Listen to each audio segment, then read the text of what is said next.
நம்ம வந்து கடலை மாவு வச்சு போண்டா தான் செய்ய போகிறோம், ஈவினிங் ஸ்நாக்ஸு. இப்போ வாங்க வீடியோக்குள்ளே. இங்கே பாருங்கள், ஒரு டம்ளர் வந்து கடலை மாவு எடுத்து வச்சுருக்கேன்.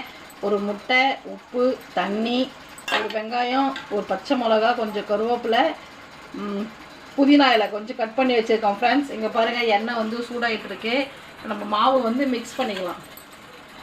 ஃபஸ்ட்டு மாவு சேர்த்துக்கலாம் ஃப்ரெண்ட்ஸ். இது வந்து சூப்பராக இருக்கும் ஃப்ரெண்ட்ஸ், நீங்கள் ஒரு முறை ட்ரை பண்ணி பாருங்கள். இந்த டம்ளரில் ஒரு டம்ளர் அளவுக்கு தான் மாவு சேர்த்துருக்கேன் ஃப்ரெண்ட்ஸ். இப்போ நம்ம வந்து வெங்காயம் சேர்த்துக்கலாம், கருவேப்பிலை, புதினா. இப்போ நம்ம வந்து உப்பு சேர்த்துக்கலாம். அதில் உப்பு மட்டும் ஒரு முட்டை தான் வந்து எடுத்து வச்சுருக்கோம், அந்த முட்டையை வந்து இதில் சேர்த்துக்கலாம்.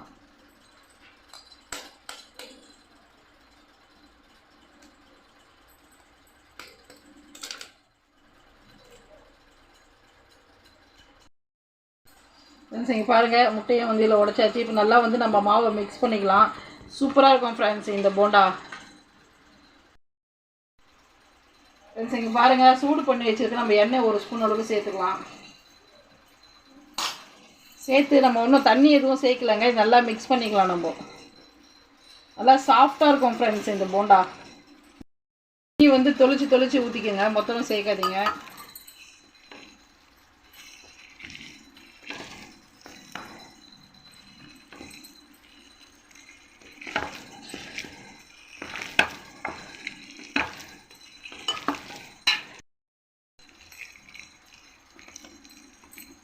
அதுதான் ஃப்ரெண்ட்ஸ். இங்கே பாருங்கள், நம்ம போட்ட வெங்காயம், பச்சை மிளகாலாம் கரெக்டான அளவாக இருக்குது.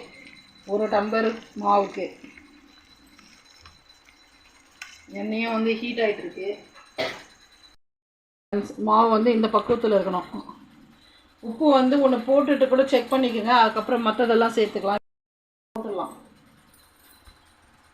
ஃப்ரெண்ட்ஸ். இது வந்து சின்னதாக போடுங்க, ரொம்ப பெருசாக போடாதீங்க. முதல்ல 2 தான் போட்டிருக்கோம், ஏன்னா முட்டை போட்டுட்டு வந்து உப்பு பார்க்க முடியாது, கவுச்சி வாசனை வரும். இப்போ நம்ம வந்து உப்பு பார்த்துட்டு, உப்பு பத்தலைன்னா இன்னும் கொஞ்சம் உப்பு சேர்த்துட்டு அதுக்கப்புறம் மாவில் எண்ணெயில் போட்டுக்கலாம். பாருங்கள், கொஞ்சம் தான் உப்பு கம்மியாக இருக்குது. இந்த உப்பு வந்து சேர்த்துக்கணும். சேர்த்துட்டு லைட்டாக தண்ணி மிக்ஸ் பண்ணிக்கலாம். அதுதான் ஃப்ரெண்ட்ஸ், நல்லா மிக்ஸ் பண்ணிவிட்டு நம்ம எண்ணெயில் போட்டுடலாம்.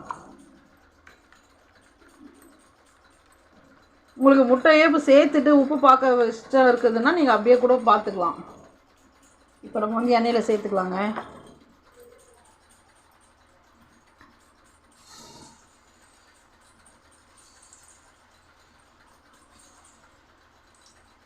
எண்ணெய் நல்லா காஞ்சதுக்கப்புறம் ஸ்லோ பண்ணிக்கோங்க ஹீட்டை. பாருங்கள், நல்லா கோல்டன் ப்ரௌனாக சேர்ந்துருச்சு. இப்போ நம்ம வந்து எடுத்துக்கலாம் எண்ணெயிலேருந்து. கடலை மாவு போண்டா சூப்பராக ரெடி ஆகிடுச்சு. பாருங்கள், நல்லா சாஃப்டாக இருக்குது, ஆனால் சூடாக இருக்குது. இந்த மாதிரி ஈவினிங் ஸ்நாக்ஸ் எல்லோரும் செஞ்சு சாப்பிட்டு பார்த்துட்டு எப்படி இருக்குன்னு சொல்லுங்கள். இந்த வீடியோ உங்களுக்கு பிடிச்சிருந்துச்சுன்னா லைக் பண்ணுங்கள், ஷேர் பண்ணுங்கள், கமெண்ட் பண்ணுங்கள். ஆசை தோசை தமிழா சேனலுக்கு சப்போர்ட் பண்ணுங்கள். Okay, bye friends.